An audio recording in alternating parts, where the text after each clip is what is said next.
Allah berfirman Hamim, dan huruf-huruf awal dalam Al-Quran hanya Allah yang tahu artinya karena belum pernah ditafsirkan kepada kita oleh Nabi SAW. Turun begitu, sahabat pun tidak bertanya, maka dinukil kepada para tabi'in dan para ulama ahli sunnah seperti itu.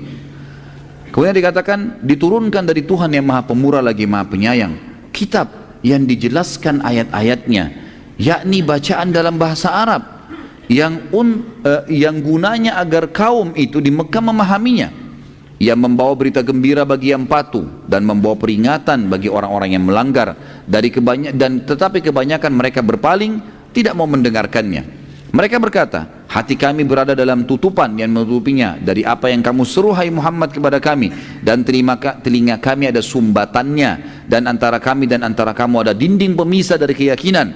Maka bekerjalah, berbuatlah kau hai Muhammad, sungguh kami pun mau berbuat.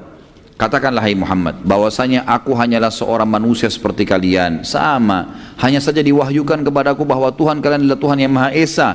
Maka tetaplah pada jalan yang lurus menuju kepadanya, kepada Allah, dan mohonlah ampun kepadanya. Dan kecelakaan besar bagi orang-orang yang mempersekutukan Allah, yaitu orang-orang yang tidak menunaikan zakat dan mereka kafir akan adanya kehidupan akhirat. Sesungguhnya orang-orang yang beriman dan beramal saleh, mereka mendapatkan pahala yang tidak terputus-putus. Katakanlah, hai Muhammad, sesungguhnya patutkah kalian kafir kepada yang telah menciptakan bumi dalam 2 masa dan kalian adakan sekutu-sekutu baginya? Yang bersifat demikian adalah Rabb semesta alam, dan dia yang telah menciptakan di bumi gunung-gunung yang kokoh di atas bumi itu, dia memberkatinya dan dia menentukan padanya kadar makanan-makanan penghuninya dalam 4 masa.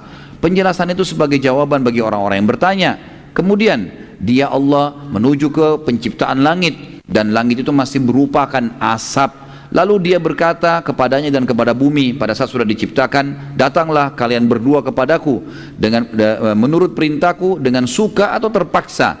Maka keduanya menjawab, langit dan bumi, kami datang dengan suka hati wahai Tuhan kami. Maka dia Allah menjadikannya langit 7 langit dalam 2 masa, dan dia mewahyukan pada tiap-tiap langit urusannya, maksudnya diciptakan malaikat dan tugas-tugasnya. Dan juga langit yang paling dekat dan bintang-bintang yang cemerlang yang kami selalu memelihara dengan sebaik-baiknya. Demikianlah ketentuan zat yang maha perkasa lagi maha mengetahui. Jadi Allah rincikan semua. Di ayat 13-nya terakhir di sini kata Allah SWT, jika mereka berpaling hai Muhammad, katakan pada mereka, mereka nolak untuk mengisahkan Allah ini, tetap menyembah berhala, katakanlah, aku telah memberikan peringatan kepada kalian dengan petir seperti petir yang telah menimpa kaum Ad dan Thamud. Kaum Ad kaumnya Nabi Hud, kaum Thamud kaumnya Nabi Saleh, ya. Kebetulan Nabi Hud sama Nabi Saleh adalah turunan Arab, dan orang-orang Arab faham benar tentang kejadian 2 kaum ini, bagaimana Allah menurunkan bagi mereka petir-petir yang menyambar dan membakar mereka sehingga membuat mereka hangus di tempat gitu. Dan orang-orang Mekah tahu betul tentang kejadian kaum Ad dan Thamud. Pada saat Al-Walid tahu cerita itu, orang-orang Mekah tahu cerita Ad dan Thamud, tahu betul ceritanya. Kok bisa Muhammad menyebutkan masalah itu? Dan tiba-tiba karena dia dengar Al-Quran dengan tenang, dia memang mau tahu apa isinya, maka Al-Walid pun ketakutan dan berdiri dari tempat duduknya lalu menutup mulut Nabi SAW sambil berkata, cukup hai Muhammad, saya memohon kepadamu, jangan kau baca lagi apa yang kau bacakan tadi, takutlah, ya, bertakwalah. Walid bilang sama Nabi SAW, berhentilah, jangan sampai Allah menghancurkan hubungan kerabatmu, maksudnya jangan sampai Allah turunkan petir kami semua mati karena permintaanmu itu. Dia ulangi sampai 3 kali. Berarti di sini ayat Al-Quran berbekas pada hatinya Al-Walid ibn Mughirah. Lalu ia duduk kembali. Kemudian Nabi SAW melanjutkan ayat tadi Al-Quran surah Fussilat itu sampai selesai. Lalu kata Nabi SAW, ini yang aku miliki, ini yang aku bawa. Ini Al-Quran yang berbicara langsung sendiri. Al-Quran itu bisa berbicara sendiri. Orang kalau baca dia terjemahkan dirinya sendiri. Kita jadi tahu gitu kan. Kemudian pada saat itu teman-teman sekalian, setelah Nabi SAW mengatakan inilah yang aku miliki, Nabi SAW tidak berdialog dengan Al-Walid, tetapi hanya membacakan padanya ayat Al-Quran. Maka dengan kemujizatan Al-Quran, Al-Walid pun tidak dapat melanjutkan dialognya. Ia pertama kali mendengar Al-Quran dengan tenang dan tanpa gangguan. Ia benar-benar tersentuh.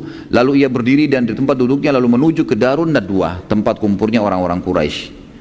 Pada saat itu pun, waktu dia berangkat tadi wajahnya merah, emosi, dia siap mengalahkan Nabi SAW karena dia tahu dia pintar gitu.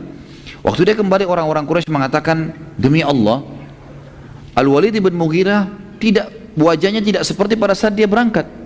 Sekarang malah dia kelihatannya orangnya tenang, gak emosi. Orang-orang Quraisy mengatakan, ada apa nih? Hai Al-Walid, ada apa dengan kau? Al-Walid mengatakan, demi Allah, dia bilang sama kaumnya, orang-orang Quraisy, aku telah mendengarkan perkataan yang belum pernah aku dengar sebelumnya. Ketahuilah, sungguh perkataannya Muhammad, Al-Quran itu sangat indah, juga sangat jelas. Perkataan tertingginya, yang paling bagusnya, sungguh telah berbuah. Orang kalau dengar pasti bisa faham. Dan perkataan yang paling sederhananya, Al-Quran itu telah mencukupi, juga sudah terincikan. Dan pastilah perkataannya itu akan menang dan tidak akan pernah terkalahkan. Ini kata siapa? Kata dutanya Quraisy yang diakui orang yang paling pintar pada saat itu. Nabi SAW dikerunai Al-Quran karena memang kaumnya pada saat itu sangat menjunjung tinggi sastra dan menjadi peradaban mereka. Baik, melihat keadaan Al-Walid berubah teman-teman sekalian, serentak orang-orang Quraisy pun berada dalam nada berkata, wahai Walid, apa engkau telah meninggalkan agama nenek moyangmu?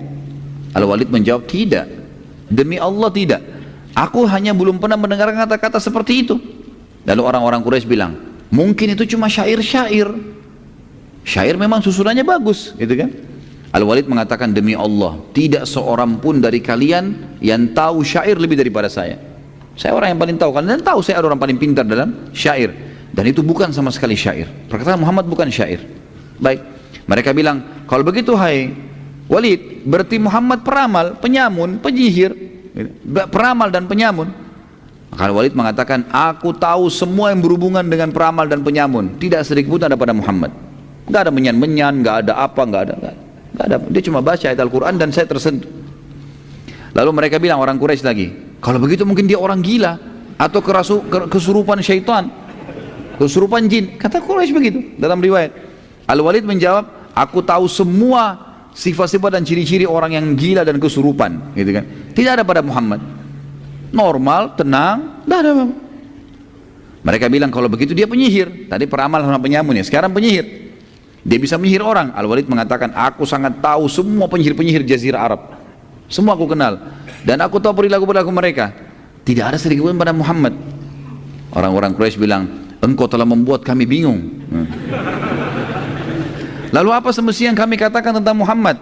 Kata Al-Walid, kalian mau dengar saran saya? Kata mereka, tentu saja. Ini sekarang teman-teman, Al-Walid orang terpintarnya Quraisy berbicara sama tokoh-tokoh Quraisy. Semua yang Quraisy bilang, peramal, penyamun, penyihir, kesurupan, apalah gila, semua ditolak sama Walid. Nggak ada, semua itu bukan. Lalu apa? Kata Al-Walid, mau dengar saran saya? Kata mereka, tentu saja. Lalu kata Al-Walid, yang pertama saran saya, ada dua saya tawarkan. Yang pertama, kalian mengikutinya karena ucapannya benar. Kita harus berakal, ini benar yang diucapkan, terima, kita mengikutinya. Mereka jawab, tidak mungkin. Orang-orang Quraisy bilang, tidak mungkin, kami meninggalkan agama nenek moyang kami. Al-Walid berkata, kalau begitu tinggal ada yang kedua. Apa yang kedua? Kata Al-Walid, biarkan dia berdakwah kepada siapapun yang dia mau. Bila dia benar dan banyak diikuti oleh manusia dan jadi terkenal serta termuliakan, maka kalian pun akan terkenal karena kalian satu suku sama dia, sama-sama Quraisy. Oh, berarti dari Quraisy nih, kan jadi kalian juga terkenal dan jadi mulia karena satu kaum. Bila ia dibunuh oleh orang-orang karena dia berdakwah, maka itu tujuan kalian, tidak usah kalian yang bunuh, sudah selesai. Mereka jawab, demi Allah kami tidak setuju juga ini. Sekarang Al-Walid yang bingung. Al-Walid bilang, kalau begitu saya juga tidak tahu punya jawaban apa lagi. Kata mereka, coba Al-Walid kuras otakmu, gitu kan? Seperti itulah, pikirkan apa yang harus kami ucapkan tentang Muhammad, tapi kami tidak mau beriman. Kata Al-Walid, yang paling dekat bilang dia penyihir. Itu yang paling dekat, karena penyihir bisa mengubah keadaan orang. Yang lain tidak mungkin, mustahil. Muhammad bukan gila, bukan bodoh, bukan segala-galanya, ini dia bisa penyihir saja. Mereka bilang, kalau begitu penyihir.